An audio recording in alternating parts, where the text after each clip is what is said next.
Shalom. Baik, sepanjang minggu ini kita sudah mempelajari pelajaran sekolah Sabat yang berjudul kejatuhan.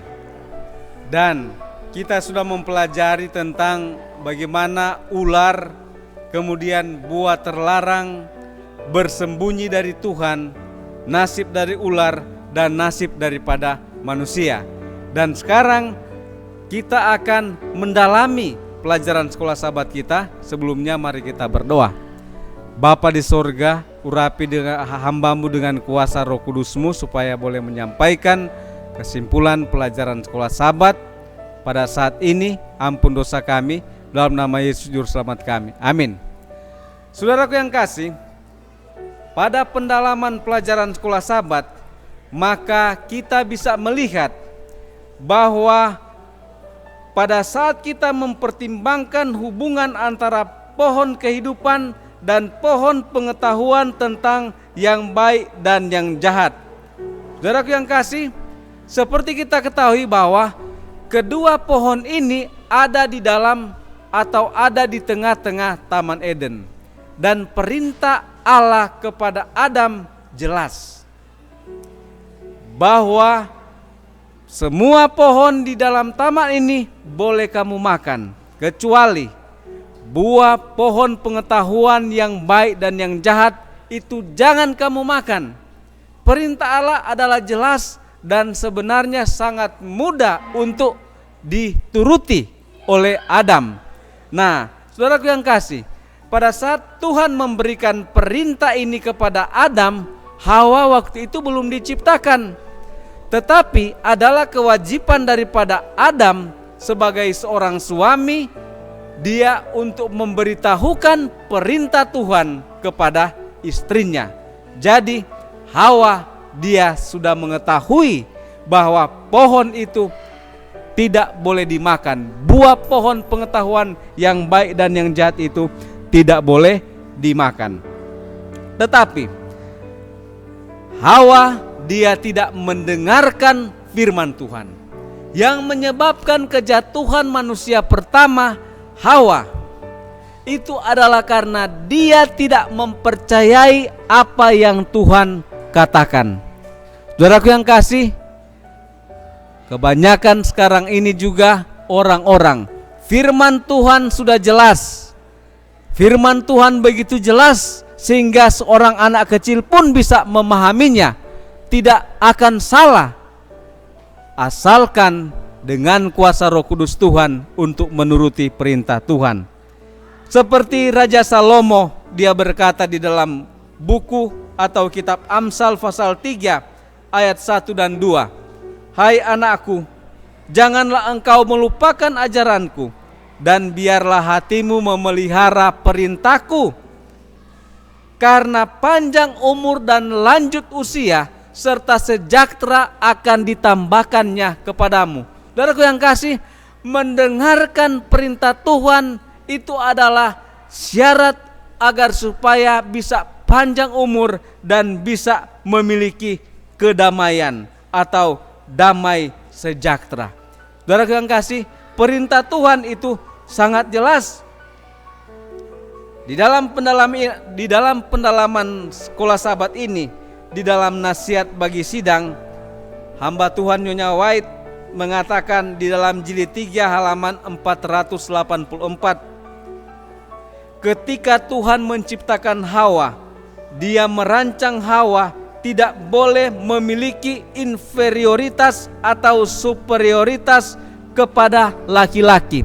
Jadi Adam dan Hawa itu dia setara, dan perempuan ini bukan dia lebih dari laki-laki atau dia di bawah daripada laki-laki, setara. Kemudian dikatakan tetapi dalam segala hal dia setara dengannya.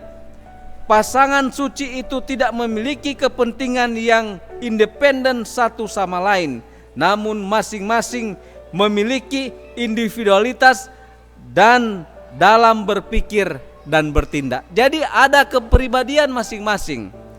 Kemudian setelah Hawa berdosa atau setelah dosa Hawa, karena dia pertama melakukan pelanggaran. Jadi yang melakukan pelanggaran atau yang tertipu sebenarnya itu adalah Hawa.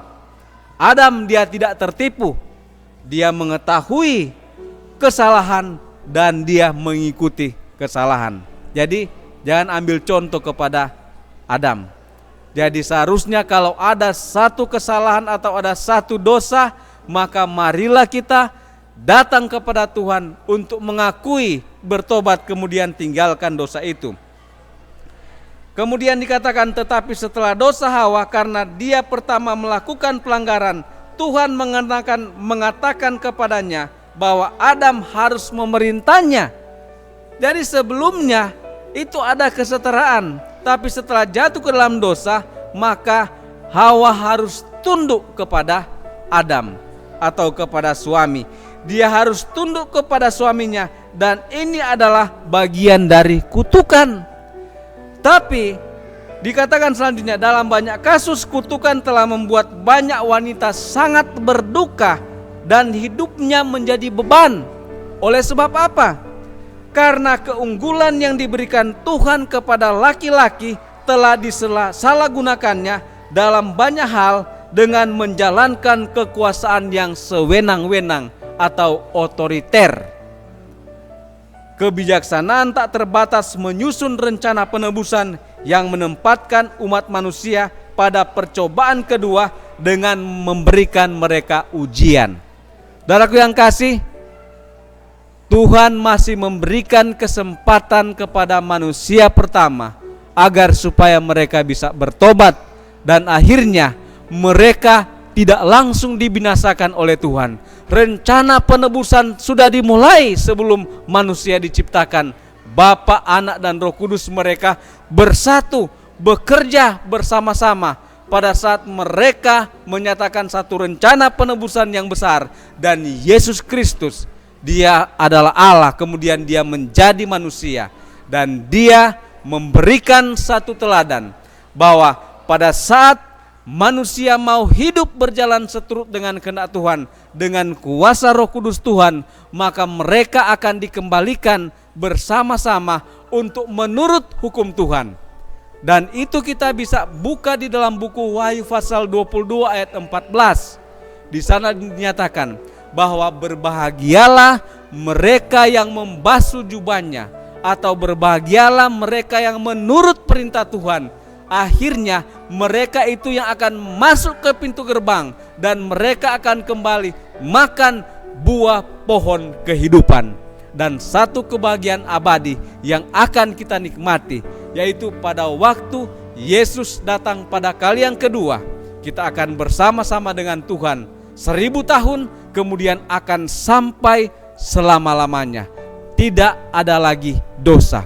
Kejatuhan sudah ditebus dan kita sudah hidup sempurna bersama-sama dengan Tuhan selama-lamanya. Biarlah ini yang boleh menjadi kerinduan kita, agar supaya kita boleh hidup setiap hari bergantung kepada Tuhan. Kiranya Tuhan memberkati dalam nama Yesus. Amin.